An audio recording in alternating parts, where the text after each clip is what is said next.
സ്വിഗ്ഗിയെ കുറിച്ച് അറിയാത്തൊരു ആരും തന്നെ ഉണ്ടാവില്ല. നമുക്കിന്ന് സ്വിഗ്ഗിയെ കുറിച്ച് പരിചയപ്പെടാം. അതിന്റെ മാർക്കറ്റ് ക്യാപ്പ്, ഫണ്ടമെന്റൽ എല്ലാം നമുക്കിന്ന് പരിചയപ്പെടാം. ഇപ്പം അടുത്ത് സംഭവിച്ച ഏറ്റവും രസകരമായ സംഭവമാണ് സൊമാറ്റോ അവരുടെ ഡയറക്റ്റ് കോമ്പറ്റീറ്ററായ സ്വിഗ്ഗിയുടെ തോളത്ത് കൈവച്ച് നിൽക്കുന്ന ഫോട്ടോ. 2014 ബാംഗ്ലൂർ ബേസ് ചെയ്താണ് സ്വിഗ്ഗിയുടെ ഉത്ഭവം. നമുക്കിന്ന് സ്വിഗ്ഗിയുടെ അസറ്റ് ബേസ്, ഫണ്ടമെന്റൽ, പെർഫോമൻസ് എല്ലാം പരിശോധിക്കാം. It's me secure. 2024 സാമ്പത്തിക വർഷത്തിൽ 11,247 കോടി രൂപ സ്വിഗ്ഗി വരുമാനം രേഖപ്പെടുത്തിയിട്ടുണ്ട്. ഇത് മുൻ വർഷത്തേതിനേക്കാൾ 36% വർധനവ് രേഖപ്പെടുത്തിയിട്ടുണ്ട്. സ്വിഗ്ഗിയുടെ ഫണ്ടമെന്റൽ നോക്കിക്കഴിഞ്ഞാൽ കൺസിസ്റ്റന്റ് ആയി ലോസ് മേക്കിംഗ് കമ്പനിയാണ്. 3 സർവീസാണ് സ്വിഗ്ഗി പ്രൊവൈഡ് ചെയ്യുന്നത്. ഇൻസ്റ്റാമാർട്ട്, ജീനി, ഫുഡ് ഡെലിവറി, ഈ 3 സർവീസാണ് സ്വിഗ്ഗി പ്രൊവൈഡ് ചെയ്യുന്നത്. സൊമാറ്റോനെ വെച്ച് നോക്കുമ്പോൾ സ്വിഗ്ഗി ഒരു ആപ്പിലൂടെ 3 സർവീസുകൾ പ്രൊവൈഡ് ചെയ്യുന്നു.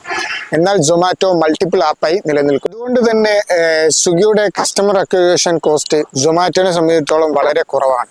$10.6 ബില്യൺ വിപണി മൂലധനത്തോടെ ലിസ്റ്റ് രേഖപ്പെടുത്തുകയും അതിന്റെ IPO കഴിഞ്ഞ് പ്രീമിയത്തിൽ വ്യാപാരം നടത്തുകയും ചെയ്യും. 3 വർഷത്തിനിടെ കമ്പനി 64% സെയിൽസ് ഗ്രോത്ത് രേഖപ്പെടുത്തിയിട്ടുണ്ട്. നമുക്ക് പ്രോഫിറ്റബിലിറ്റി കോസ്റ്റ് നമുക്കൊന്ന് ചെക്ക് ചെയ്യാം. സ്വിഗ്ഗി അതിന്റെ വാർഷിക നഷ്ടം 2024 സാമ്പത്തിക വർഷത്തിൽ 44% കുറച്ചിട്ടുണ്ട്. സ്വിഗ്ഗിയുടെ നിലവിലത്തെ നഷ്ടം 2,350 കോടി രൂപയാണ്.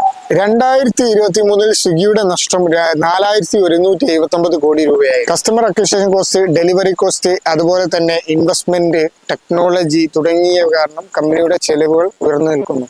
അതുകൊണ്ട് ഇത് ലാഭക്ഷമതയെ ബാധിക്കുന്നു. നമുക്ക് അടുത്തതായിട്ട് കമ്പനിയുടെ അസറ്റ് ബേസ് പരിശോധിക്കാം. ഇൻഫ്രാസ്ട്രക്ചർ, ലോജിസ്റ്റിക് തുടങ്ങിയ ഗണ്യമായ ഇൻവെസ്റ്റ്മെന്റിലൂടെ 2024 സാമ്പത്തിക വർഷത്തിൽ 10,529 കോടിയാണ് കമ്പനിയുടെ നിലവിലെ ആസ്തി. നമുക്ക് കമ്പനിയുടെ മാർക്കറ്റ് പെർഫോമൻസ് പരിശോധിക്കാം. നിലവിൽ ഇന്ത്യയിൽ 2 ഭീമന്മാരായ ഫുഡ് ഡെലിവറി കമ്പനികളാണുള്ളത്. ഒന്ന് സൊമാറ്റോ, അതുപോലെ തന്നെ സ്വിഗ്ഗി.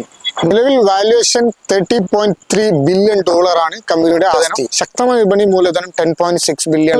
കമ്പനിയുടെ നഷ്ടങ്ങൾക്കിടയിൽ IPOയിലൂടെ $1.4 ബില്യൺ കമ്പനി സമാഹരിച്ചു. ഇത് കമ്പനിയുടെ വളർച്ച കോൺഫിഡൻസിനെ സൂചിപ്പിക്കുന്നു. സ്വിഗ്ഗിയുടെ അടിസ്ഥാന കാര്യങ്ങൾ ലാഭക്ഷമതയുടെയും മത്സര സമ്മർദ്ദങ്ങളുടെയും വെല്ലുവിളികൾ നേരിടുന്നെങ്കിലും ലോങ് ടേമിലേക്ക് നല്ലൊരു പ്രോഫിറ്റ് ജനറേറ്റ് ചെയ്യുന്ന ഒരു കമ്പനിയായി വളരാൻ ചാൻസ് ഉണ്ട്.